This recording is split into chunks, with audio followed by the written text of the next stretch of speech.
Like your fellow goon here, you may have heard the name Jack White pop up somewhere around the cities. Or you may have noticed my business cards. You're the Joker. The tall man furrowed his brows and turned around. A few men looked behind themselves and parted from each other to reveal a wide-eyed man who looked to be in his early 20s. 5 major drug lords in 2 months, 361 casualties. The man started, looking around excitedly at his peers. Untraceable! I've been trying to figure out who left those cards in Arkham last year. Then word got around of even more cards in Gotham.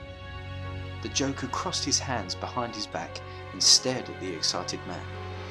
Excuse me, sir. I'm just a huge admirer of your work. It's quite the honor. I'm Jesse, said the man, who walked a few steps forward and held his hand out. The men in the room all looked at Jesse as if he had just said something extremely disrespectful. To everyone's surprise, however, the Joker slowly walked his right hand out from behind his back and shook Jesse's hand. See me after, kid. Jesse nodded his head and returned to his place in the crowd. The Joker began to slowly walk around again. You've all been selected to work for me now. If you don't already know, I'm a businessman. And when a businessman doesn't get what he asks for, he goes after it. Now, in the past, there were people who thought they could just take from me, from us. The Joker stopped and paused to look around at everyone intently. If they keep taking from me, they take from you. This is a commitment. Brock, enlighten everyone about what you saw last month. Brock shifted his weight uneasily and took a gulp before speaking. Yeah. I only recognize a few guys here who work with me, but we were working for Mr. Mastrino. It was a normal day at the docks, and Mr. Mastrino had another meeting. We were told that we needed some of our men posted on the outside of the warehouse, where we was gonna do business at, and we needed more on standby at the docks. Well, at 8:30 that night, we got a call Mastrino needed the backup after all, and we tried calling into another squadron, but no one was responding. It was about an hour out from the docks, and we all tried to get there as fast as we could. When we got there, everyone was dead, Mastrino too. It was like a scene straight out of a horror movie. All that was left of Mastrino's killer were those cards right there. Brock stared at the cards as if they threatened him with their mere presence.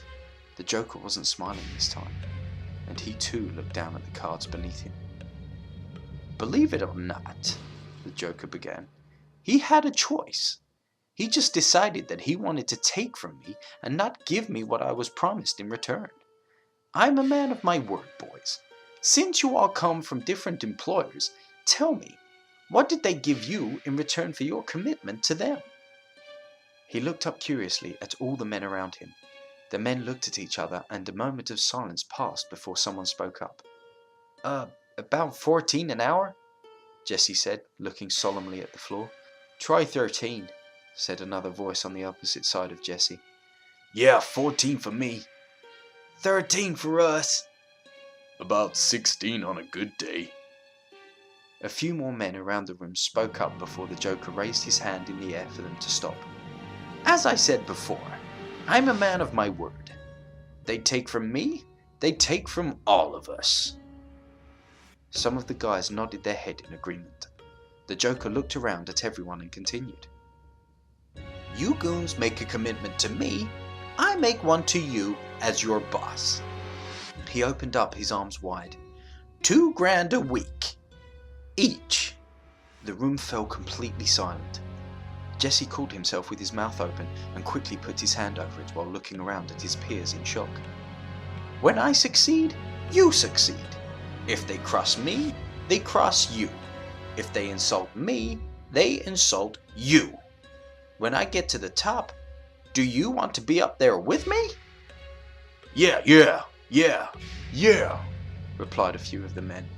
The others, who kept quiet, nodded their heads. When they take my money, do they take your money? Yeah. About more than half of the men in the room replied this time.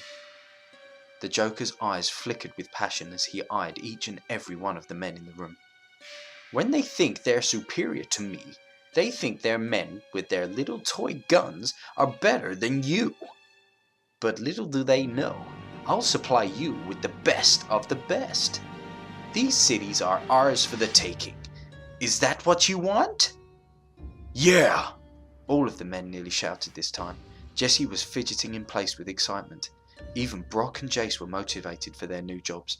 The Joker smiled a toothy grin and chuckled deeply to himself. Good, he said, opening up his jacket to put the revolver back in its holster. We've got lots to do, boys. I want you back here by 11 a.m. tomorrow morning. If you're not here by that time, you're fired, and you can kiss your precious little dreams goodbye. Is that clear? The men in the room all replied with a yeah or yes, boss. Marbles, will you please stand? Asked the Joker. Mrs. Marbles stood up from her place and all the men in the room turned to look at her. Goons, this is Mrs. Marbles. Marbles, goons. She works for me and she is to be treated as you will treat me. Anything less will not be tolerated. Meeting adjourned. The Joker and Mrs. Marbles left the room first, and the herd of men followed right after. Jesse, who was in the middle of everyone, hurried to catch up to his new boss.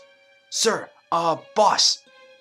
The Joker turned around with his hands behind his back and stopped for Jesse to catch up to him. Sir, you wanted to see me? Jesse asked politely as he approached the Joker. Indeed. Wait for me in my office. The Joker turned to Mrs. Marbles. Will you show Jesse to my office? I'll be there shortly.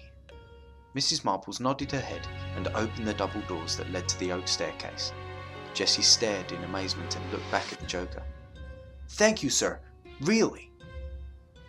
The Joker looked at Jesse and nodded his head in the direction of the stairs, signalling him to go. Jesse continued to look up at the giant staircase in amazement and started walking. Mrs. Marbles followed and closed the double doors behind her. Near the doors was a thin side table that held a black radio. The Joker took the radio and walked towards the garages. The men outside of the mansion piled into the SUVs and they began exiting the estate one by one. There were nearly 12 black SUVs that were being loaded with men. As they began to exit, the Joker strolled out from the garages and out to the front of the driveway. He watched the vehicles until there were none left but the ones that remained inside the garages. After the last vehicle had left, he raised the radio to his lips while holding down the button on the side and said, "Close it up."